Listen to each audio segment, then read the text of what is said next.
विकतच्या पाकिटात हवा जास्त आणि शेंगदाणे कमी.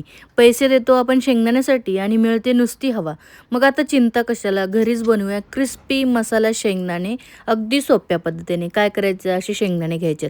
एका बाउलमध्ये 1 कप बेसन घेतले, 2 चमचे तांदळाचं पीठ, एव्हरेस्टचं लाल तिखट, एव्हरेस्टचा चाट मसाला, सोबतच थोडंसं आपल्याला हळद टाकायची आहे, मीठ टाकायचे आणि लागेल तसं पाणी टाकून एक बॅटर बनवायचं आहे. जसं आपण भज्याला बनवतो त्यापेक्षा थोडंसं घट्टसर बॅटर आपण इथं बनवून घेणार आहोत.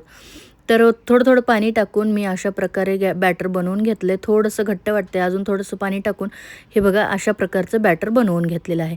आता यामध्ये आपले शेंगदाणे टाकायचे आहेत. जास्त वेळ नाही, अगदी 5 मिनिटामध्ये बनवून हे शेंगदाणे तयार होतात. शेंगदाणे व्यवस्थित मिक्स करून घेतले.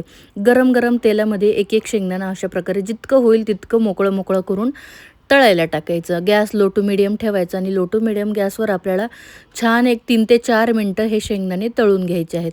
छान लालसर रंग आला की आपण हे काढून घेऊया.